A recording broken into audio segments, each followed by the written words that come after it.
Alors généralement à Noël, le repas du 24, c'est très traditionnel et ce n'est pas moi qui le réalise, c'est ma maman. Donc souvent il y a des choses très classiques, le plateau de huîtres, une belle volaille rôtie.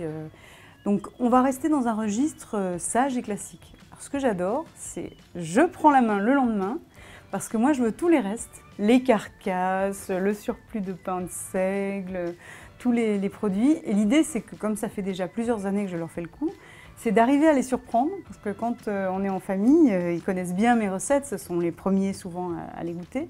Et mon grand plaisir, c'est justement d'arriver à les surprendre avec cette cuisine du lendemain, ces restes que j'essaye de reprendre comme ça à l'infini, parce que ça me plaît beaucoup justement de pouvoir recycler, de me dire comment on peut faire pour sans cesse faire des recettes voilà, à base de pain, à base de ce qui reste sur une carcasse de volaille, à base de... il y a des petites chutes de foie gras. Donc à chaque fois, c'est mon grand plaisir. Alors des fois, je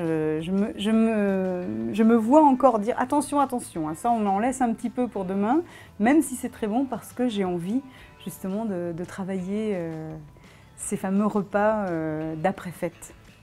Le Noël de l'année dernière, on avait donc du pain d'épices, il restait du foie gras, il restait tout un tas de choses.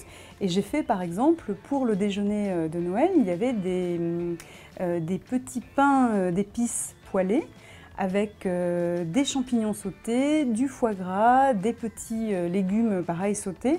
C'était ultra bon, ça ressemblait à un petit toast sur canapé mais chaud.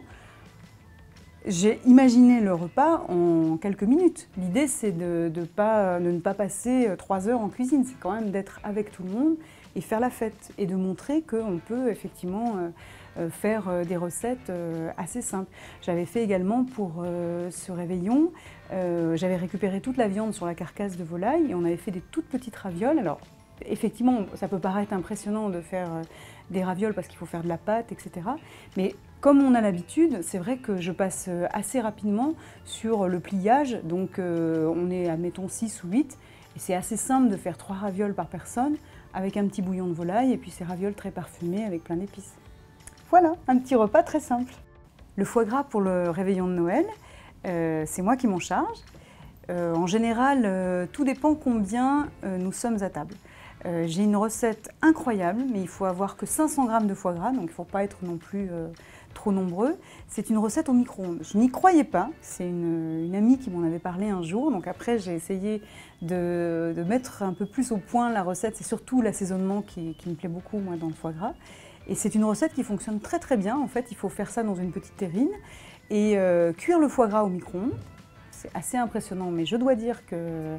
Alors comme je n'ai pas de micro-ondes, je suis obligée d'aller voir les voisins pour leur demander si je peux faire cuire le foie gras dans leur micro-ondes. Ça dure très très rapidement.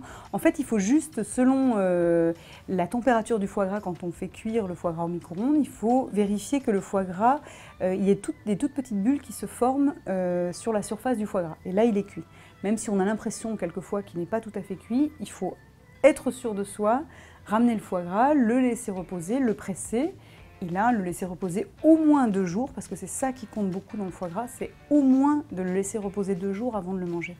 Moi, j'aime bien faire cuire le foie gras au bain-marie, donc prendre le temps de le dénerver, l'assaisonner, le mettre en terrine, le laisser reposer un petit peu. Je ne marine pas à l'alcool, c'est pas mon truc. Moi, je préfère faire des mélanges d'épices que j'aime bien, avec des poivres très parfumés, je mets de la muscade, enfin différentes épices. Je prépare un bain-marie, je fais cuire mon foie gras au bain-marie, et pareil, je le laisse reposer, je le presse, et je le laisse en général 2-3 jours avant de le consommer. Et pour ces fêtes, j'avoue que j'aime vraiment cette tradition du 24, avec vraiment des grands classiques. Ce sont des grands classiques, mais c'est absolument délicieux. J'aime le pâté, alors à Lyon en plus le pâté croûte c'est quand même une institution. On a le fameux oreiller de la Belle Aurore, par exemple de la charcuterie Raynon, ça c'est un bonheur de l'avoir sur les tables de fête. J'aime beaucoup les volailles rôties et farcies parce qu'il y a aussi tout un cérémonial pour les servir, les découper. Donc je trouve que ça fait partie de cette magie-là. Il ne faut pas avoir honte d'avoir envie de ces plats classiques. Je suis la première à revendiquer et d'avoir envie de manger vraiment des très très grands classiques. Demain on me dit il y a vol au vent pour le repas, c'est un vrai bonheur. Donc on imagine aussi tout ce qu'il y a derrière ces plats. Donc ça, je trouve que pour le coup, la tradition pour ces fêtes, c'est quand même important. On a une tradition que j'aime beaucoup, c'est le cardon. Je ne suis pas une grande amatrice du cardon à la moelle, la recette traditionnelle. Moi j'aime beaucoup une recette que je faisais au restaurant. Ce sont les cardons que je taille en bâtonnets, que je vais faire cuire et que je vais lier avec une crème d'échalote avec un petit peu de parmesan, un peu comme un risotto. Et au dernier moment, je les sers avec une poêlée de palourde. Et là, franchement, avec le fumet de coquillage, le cardon fonctionne à merveille. Donc ça, c'est vraiment un plat que j'aime énormément pour les fêtes. Le cardon, c'est un plat à découvrir. Alors pour le réveillon de Noël, on va être vraiment dans une autre tradition. La bûche de temps en temps, mais ce sera plutôt une bûche qu'on va acheter chez un bon pâtissier. En revanche, il y a des grands classiques que j'aime beaucoup. Il y a la tarte au sucre, que je trouve absolument délicieuse et qu'on va déguster par exemple avec de la chantilly, des fruits exotiques ou autres. Il y a aussi un dessert arménien que j'aime beaucoup, qui est une sorte de feuilleté aux noix et à la pistache, qui est enrobé d'un sirop de sucre. Et c'est un dessert extrêmement gourmand et comment dire, très représentatif de l'Orient. Donc c'est vraiment la petite touche arménienne qu'on va retrouver pendant ces fêtes. Et sinon, des grands basiques qu'on aime bien, par exemple la pavlova, que je trouve très bonne. Tout ce qui est meringué, je trouve que ça fait assez fête. Et c'est plutôt... Alors d'abord, c'est parce que la présentation est toujours très jolie et très gourmande. Beaucoup de couleurs avec, je sais pas moi, des fruits exotiques, de l'ananas, de la mangue. Et puis voilà, pourquoi pas un peu de chocolat aussi. Pour les fêtes de Noël, je ne prépare pas de petits gâteaux, de sablés ou autres. Je ne suis pas une grande pâtissière. Moi, ce que j'aime en pâtisserie, c'est de faire des goûters améliorés. En revanche, ce qui me plaît beaucoup pour les fêtes, c'est d'offrir des pâtés, des terrines, des foie gras par exemple. Un des pâtés que j'aime vraiment beaucoup offrir, c'est un petit pâté trognon. En fait, c'est un pâté de viande. Alors selon l'arrivage, selon ce que j'ai trouvé chez mon boucher, je peux faire des pâtés à base de veau, je peux ajouter un petit peu de foie gras. Et en fait, ce pâté, c'est une sorte de pâté enveloppé dans de la croûte. Et au centre, il y a un trognon de pomme. Donc c'est très joli. C'est un petit pâté qu'on peut manger à 2 ou à 4 si c'est un petit apéritif. C'est très joli, on peut le mettre dans une jolie boîte. Ça surprend.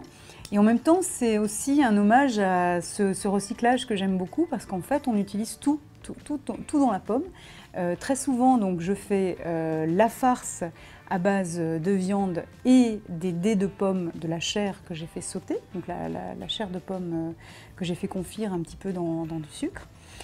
Ensuite, je vais utiliser le trognon pour faire l'architecture de ce petit pâté et j'ai fait sécher les peaux de pommes que j'offre dans un petit sachet pour faire des infusions.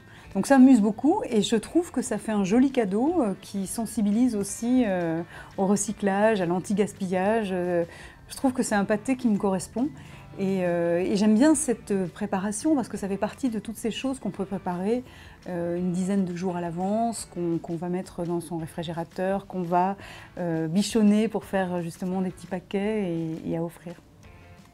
Alors pour les accords mets vins, j'aime bien me laisser vivre un petit peu.